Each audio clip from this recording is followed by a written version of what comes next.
તો અયોધ્યામાં આજે ફરી એક વખત દિવાળી જેવો માહોલ જોવા મળી રહ્યો છે અને રોડ શોના દ્રશ્યો પણ તમે સ્ક્રીન પર આપ જોઈ રહ્યા છો। અયોધ્યાના રોડ રસ્તાના દ્રશ્યો। તો મોદી અયોધ્યા પહોંચ્યા છે। રામલલ્લાની ધર્મધજા ફરકાવશે। 21 કિલો સોનાથી મઢેલો છે 161 ફૂટનો દંડ।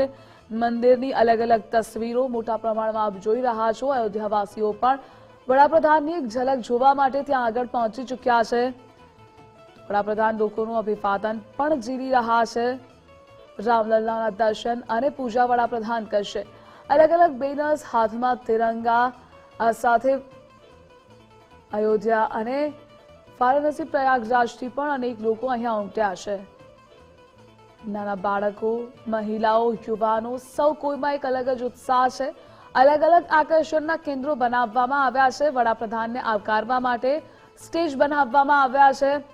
अलग अलग કાર્યક્રમોનું આયોજન પણ છે। તો આપ જોઈ રહ્યા છો હાથમાં તિરંગો લઈ વડાપ્રધાનનું સ્વાગત કરવામાં આવી રહ્યું છે। અયોધ્યાના આ દ્રશ્યો છે પાવન નગરીના। અયોધ્યામાં રામ મંદિરના પ્રાણ પ્રતિષ્ઠાના 673 દિવસ પછી પીએમ મોદી પહેલીવાર આજે ધ્વજારોહણ કરવા જઈ રહ્યા છે।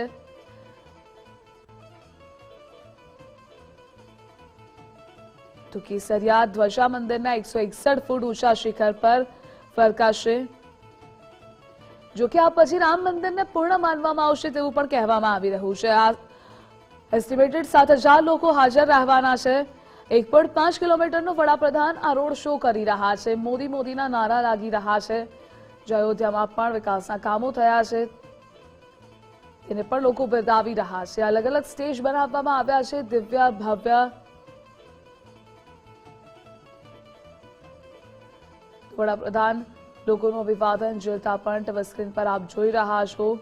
લોકો પુષ્પવર્ષા કરી વડાપ્રધાનનું સ્વાગત કરી રહ્યા છે। તો આસ્થાનો ત્રિવેણી સંગમ છે।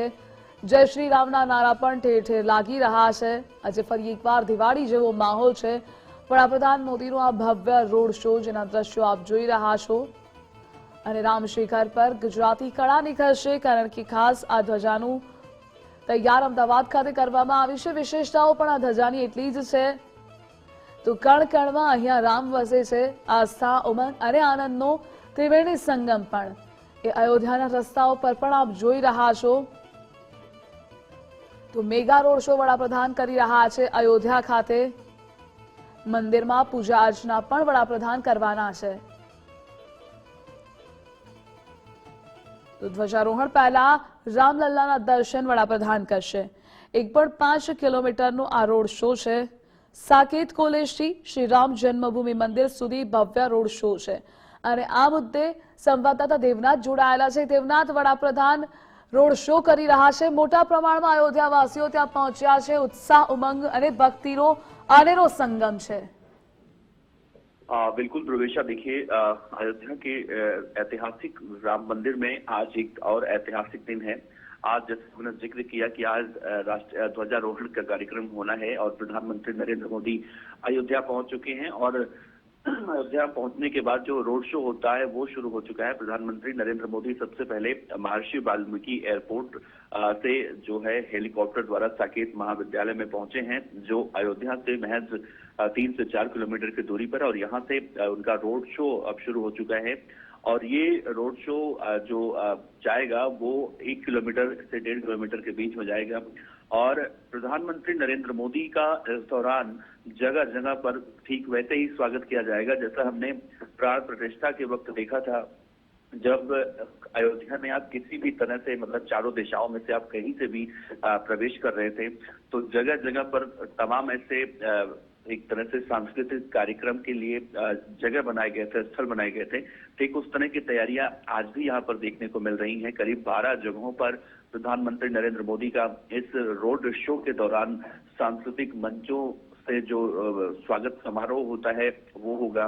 इस रोड शो के दौरान प्रधानमंत्री नरेंद्र मोदी वहां पर रुकेंगे, लोगों से बातचीत भी करेंगे और जो लोक कलाकार होते हैं अलग अलग राज्यों के, हमने पिछली बार देखा था जिस तरह से उत्तर प्रदेश, बिहार, गुजरात, महाराष्ट्र यानी जो पारंपरिक लोक नृत्य होता है, लोक कार्यक्रम होता है, उस तरह से अपनी अपनी प्रस्तुतियां वो देते हैं। तो गायन और नृत्य का माहौल यहाँ पर कहीं ना कहीं देखने को मिल रहा है और पूरी अयोध्या एक तरह से कहें कि इस तरह से दुल्हन की तरह सजाई गई है, सड़कों को सजाया गया है और पूरे अयोध्या में इस वक्त जश्न का माहौल भी देखने को मिल रहा है।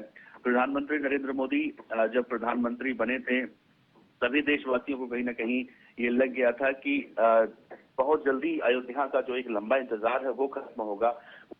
हमने देखा कि 2023 में जब खत्म हुआ, 2020 में भूमि पूजन हुआ, उसके बाद फिर कहीं ना कहीं प्राण प्रतिष्ठा हुई और पूरे दुनिया ने देखा कि प्रधानमंत्री नरेंद्र मोदी ने किस तरह से जो नामुमकिन काम था वो मुमकिन करके दिखाया। आज उन सभी आरोपों को एक तरह से कहें कि खारिज कर दिया जाएगा। जो आरोप या तो आदि शंकराचार्य की तरफ से लगाए गए बहुत सारे, या फिर विपक्ष की तरफ से लगाए गए, या फिर वो लोग जो लोग उस समय नहीं गए थे, आज कहीं ना कहीं उन सबकी जुबान पर ताला लग जाएगा जब 11:52 में जो शुभ मुहूर्त दिया गया है 12:35 तक, इन समय अवधि के दौरान जब राम मंदिर पर वो राष्ट्रीय ध्वज फहराया जाएगा, जो कहीं ना कहीं एकता वीरता का एक प्रतीक माना जाता है। जैसे हमने देखा है सभी बड़े बड़े मंदिरों में, चाहे गुजरात के द्वारकाधीश के मंदिर की बात कर लें या फिर भगवान सोमनाथ के मंदिर की बात कर लें, हर जगह एक तरह से प्रतीक होता है ताकत का, अपने त्याग का, बलिदान का। तो वो कहीं ना कहीं ऐसे वक्त में लगता है जब किसी भी तरह की कोई भी कमी ना रहे। तो आज इस बात से बिल्कुल इनकार नहीं किया जा सकता कि अयोध्या में आज ये जो तैयारियां देखने को मिल रही हैं, वो तैयारियां उन सभी लोगों के बलिदान का कहीं ना कहीं परिणाम है या फल है जो लोगों ने यहाँ पर कहीं ना कहीं दिया है। तो इंतजार एक तरह से कहें कि है, अभी थोड़ा सा करना होगा, क्योंकि जब जब प्रधानमंत्री का रोड शो होता है तो सबसे बड़ी चुनौतियां होती हैं सिक्योरिटी की। हालांकि अयोध्या में पहले की अयोध्या में और आज की अयोध्या में बहुत ज्यादा फर्क भी हो चुका है। पहले एक पतली सी सड़क थी, अगर हम देखें तो 3 से 4 फीट की, और उसी सड़क में छोटी गाड़ियां जाती थी और आती थी। लेकिन जैसे उत्तर प्रदेश में योगी आदित्यनाथ मुख्यमंत्री बने और प्रधानमंत्री नरेंद्र मोदी के सहयोग से अयोध्या का जिस तेजी से विकास हुआ है, उस विकास से आज के मौजूदा परिदृश्य में भी काफी ज्यादा बदलाव हुआ है। यानी कि पहले आप एक गाड़ी बड़ी अगर लेके जाते तो वहां पर शायद नहीं जा सकते थे, लेकिन आज वहां पर प्रधानमंत्री जो देश के सबसे सर्वोच्च पद पर बैठे हुए हैं, वो अपने काफिले के साथ जाते हैं, रोड शो करते हैं और आसपास देखा जाता है सड़कों के दोनों तरफ किस तरह से जो जनता होती है या फिर कहें कि अयोध्या में मौजूद जो राम भक्त हैं, वो किस तरह से उन पर फूल फेंक कर उनका स्वागत करते हैं। तो इस तरह की तस्वीरें हमने प्राण प्रतिष्ठा के वक्त देखी थी और आज भी वही सेम तस्वीरें देख रही हैं। तो कहीं ना कहीं वो यादें भी अब ताजा हो रही हैं। तो थोड़ा सा दुर्विशा देखा जाए तो मुहूर्त का इंतजार जरूर करना होगा और शायद रोड शो जब तक वहां पर पहुंचेगा तब तक और सारी तैयारियां वहां पर हो चुकी होंगी और वो वक्त जो शुभ मुहूर्त है उसका भी वक्त कहीं न कहीं हो जाएगा। तो इस तरह से देखा जा सकता है कि एक सही समय पर, निर्धारित समय पर, शुभ मुहूर्त पे राष्ट्रीय ध्वज जो भगवान राम मंदिर के ऊपर आज फहराया जाना है, वो उसका काम शुरू हो जाएगा। जी देवनाथ, જોડાવા બદલ આભાર આપનો। તો અયોધ્યાના રોડ શોના દ્રશ્યો આપ જોઈ રહ્યા છો। અયોધ્યા શહેરને આજે દુલ્હનની જેમ સજાવવામાં આવ્યું છે। દિવાળી જેવો પર્વ છે અને એમાં પણ આસ્થા, ઉમંગ અને ભક્તિનો ત્રિવર્ણ સંગમ પણ જોવા મળી રહ્યો છે। જય શ્રી રામના નારા લાગી રહ્યા છે। ધર્મધજા મહોત્સવ પહેલાના રોડ શોના દ્રશ્યો ટીવી સ્ક્રીન પર આપ જોઈ રહ્યા છો। અયોધ્યા શહેરને 1000 ક્વિન્ટલ ફૂલોથી શણગારાયું છે। સીએમ યોગી આદિત્યનાથ, સંઘ પ્રમુખ મોહન ભાગવત પણ રામ મંદિરના કાર્યક્રમોમાં ઉપસ્થિત રહેશે। રોડ શોની શરૂઆત થઈ છે। અનેક વીવીઆઈપી મહેમાનો પણ રહેશે। તો રામ મંદિર નિર્માણમાં 2 કરોડથી વધુનું દાન આપનાર સુદાતાઓને પણ આમંત્રિત કરાયા છે। જો કે મંદિર પર લગાનારી ધર્મધજાને ભયાનક તોફાનમાં પણ કોઈ નુકસાન થશે નહીં। હવાની દિશા બદલાતા તે ગૂંચવાયા વિના પલટાઈ જશે। તેના દંડ પર 21 કિલો સોનું મઢવામાં આવ્યું છે। ધ્વજાને 4 કિલોમીટર દૂરથી પણ જોઈ શકાય છે। અને જ ધ્વજારોહણ પહેલાના દ્રશ્યો ટીવી સ્ક્રીન પર આપ જોઈ રહ્યા છો। ધર્મધજાની અનેક તસવીરો પણ સામે આવી હતી અને આ મુદ્દે આપણી સાથે સહયોગી વિજય જોડાયેલા છે। વિજય, આજે અયોધ્યામાં દિવાળી જેવો માહોલ છે। વડાપ્રધાન હાલ રોડ શો માં લોકોનું અભિવાદન ઝીલી રહ્યા છે? બિલકુલ, આ રામપથ પરનો જે રોડ શો છે તે વિવાહ પંચમીના આ શુભ અવસરે જ્યારે અયોધ્યાની અંદર રામ મંદિર આજે પૂર્ણ થયું છે ને કામગીરી પૂર્ણ થયા સાથે ધર્મની ધજા છે તે આજે રામ મંદિર પર લહેરાવવાની છે, કારણ કે અભિજીત મુહૂર્તની અંદર આજે ધ્વજારોહણ કરવામાં આવશે ને તે માટે વડાપ્રધાન મોદી છે તેઓ અયોધ્યા પહોંચ્યા છે કે જેઓ અત્યારે ત્યાં એક રોડ શો કરી રહ્યા છે હેલીપેડથી મંદિર સુધી. સૌપ્રથમ તેઓ સપ્ત મંદિરની મુલાકાત લેશે કે જ્યાં મહર્ષિ વશિષ્ઠ, મહર્ષિ વિશ્વામિત્ર, અગસ્ત્ય, વાલ્મીકી, દેવી અહલ્યા, નિષાદરાજ ગુહા અને માતા સબરીને સમર્પિત આ મંદિરની અંદર જશે. ત્યારબાદ તેઓ ત્યાંથી આગળ શેષાવતાર મંદિરની પણ મુલાકાત લેશે. એટલે થોડી વારમાં તેઓ અન્નપૂર્ણા મંદિર પહોંચશે અને ત્યારબાદ રામ દરબાર ગર્ભગૃહની અંદર દર્શન અને પૂજા કરશે અને ત્યારબાદ તેઓ પવિત્ર રામ જન્મભૂમિ મંદિરનું જે શિખર છે કે જ્યાં ભગવો ધ્વજ ફહેરાવશે. જે મંદિરના નિર્માણની પૂર્ણાહુતિ અને સાંસ્કૃતિક ઉજવણી માટે રાષ્ટ્રીય એકતાના એક નવા અધ્યાયની શરૂઆત તરીકે આજે જોવામાં આવી રહ્યું છે. સાથે આ ઐતિહાસિક પ્રસંગે તેઓ સંબોધન પણ કરવાના છે. આ કાર્યક્રમ જે આજનો ખાસ શુક્લ પક્ષની જે શુભ પંચમી છે એના પર ઉજવાઈ રહ્યો છે, જ્યારે વિવાહ પંચમીનું અભિજીત મુહૂર્તનું પણ એક સાથે કહીએ તો સુસંગત છે ને જે દિવસે શ્રી રામ અને માતા સીતાના દિવ્ય જોડાણનું પણ એક પ્રતીક છે. સાથે આજની આ જે તારીખ છે તે ઘણા બધા દ્રષ્ટિકોણથી મહત્વની અને આધ્યાત્મિક મહત્વને વધુ વેગ આપનારી પણ માનવામાં આવી રહી છે. સાથે આ જે મંદિર છે મંદિરની લગતી પણ કેટલીક બાબતો છે કે જેમાં જમણી બાજુના જે એંગલ પર ત્રિકોણાકાર ધ્વજ જે 10 ફૂટ ઊંચો અને 20 ફૂટ લાંબો છે, સાથે જે ભગવાન શ્રી રામના તેજ અને બહાદુરીનું પ્રતીક કરતા જે તેજસ્વી સૂર્યને પણ દર્શાવે છે. સાથે આ જે ધ્વજ છે તેની અંદર ઓમનો શિલાલેખ છે અને કોવિદાર વૃક્ષનું ચિત્ર પણ છે, જે સાથે પવિત્ર ભગવો ધ્વજ ગૌરવ, એકતા અને સાંસ્કૃતિક સાતત્યનો સંદેશો આપશે, જે રામ રાજ્યના આદર્શોને પ્રતિબિંબિત કરશે.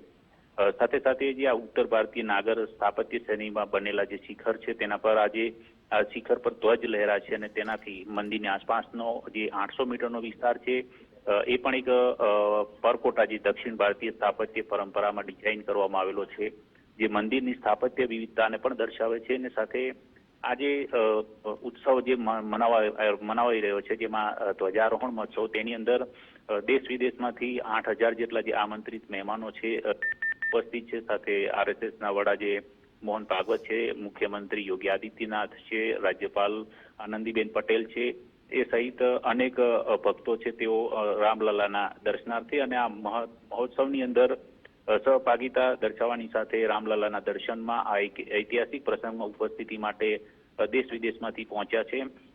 સાથે સાથે આજે મંદિરનું કામ છે તે પૂર્ણ થયું છે, તો મંદિર સંકુલની પણ કેટલીક વિશેષતાઓ જે સામે આવી છે. તેની અંદર જે મુખ્ય મંદિરની જે બાહ્ય દિવાલો છે જ્યાં વાલ્મીકી રામાયણ પર આધારિત ભગવાન શ્રી રામના જે જીવનના જે 87 જેટલા જટિલ જે કોતરેલા પથ્થરના દ્રશ્યો અને દિવાલો પર ભારતીય સંસ્કૃતિની 79 જેટલી કાંસ્ય વાર્તાઓ દર્શાવવામાં આવી હતી. એક સાથે આ બધા તત્વો જે દર્શનાર્થીઓ છે, શ્રદ્ધાળુઓ છે, તેમને અર્થપૂર્ણ અને માહિતીપ્રદ અનુભવ પણ પ્રદાન કરાવશે.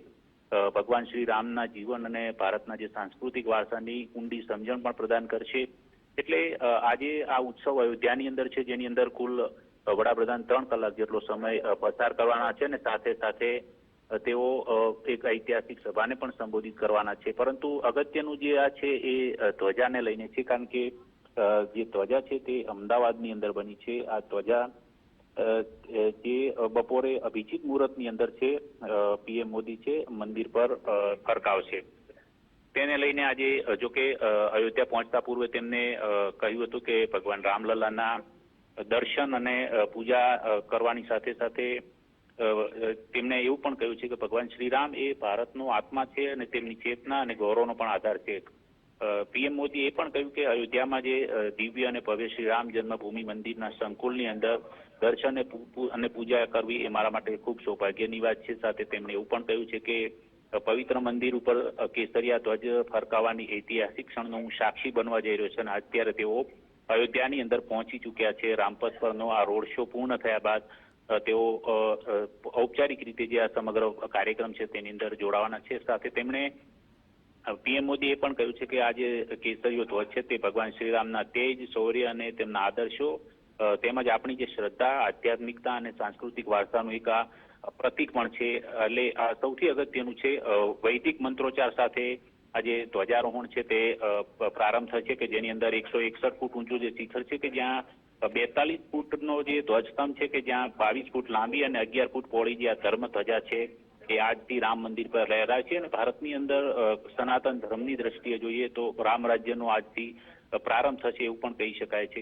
4 કિલોની આ જે ધજા છે અને 81 કિલોનો કુલ જે ધ્વજદંડ છે, આ ધ્વજાની પણ કેટલીક વિશેષતાઓ રહેલી છે, કારણ કે તેનો જે ખાસ નાયલોન પેરાશૂટ ફેબ્રિક છે તેમાંથી બનાવવામાં આવી છે, એનું નિર્માણ કરાયું છે, જે ગમે તેવો તડકો હોય, વરસાદ પવન હોય તેની સામે પણ મજબૂતાઈથી ટક્કર ઝીલી શકે છે. અને સાથે તેની અંદર જે ઓમ સૂર્ય અને કોવિદારનું જે વૃક્ષ છે તેનું ચિત્રણ કરાયું છે. કોવિદાર વૃક્ષ એ રામ રાજ્યની અંદર એક પવિત્ર વૃક્ષ પૈકીનું માનવામાં આવે છે, તેનું પણ આની પર ચિત્રણ કરાયેલું છે, એટલે એ પણ એક અગત્યનું છે. સાથે તકનીકનો પણ ઉપયોગ કરવામાં આવેલો છે કે જેમાં જે ઓટોમેટિક ફ્લેગ હોસ્ટિંગની તકનીક છે, જે 360 ડિગ્રી સુધી આ ધ્વજા છે તે ફરકતી રહેશે અને ધ્વજા બદલવા માટે કોઈ માણસની જરૂરિયાત નહીં પડે, પરંતુ તકનીકના આધાર પરથી ધ્વજ બદલવાની જે કામગીરી છે તે પણ કરી શકાશે. સાથે આ જે ધજા છે એ પવનની દિશાની સાથે 360 ડિગ્રીની ત્રિજ્યાની અંદર પણ ફરી શકશે, એ પ્રકારનું પણ વ્યવસ્થા કરવામાં આવેલી છે. એટલે હવે ટૂંક સમયની અંદર આ સમગ્ર જે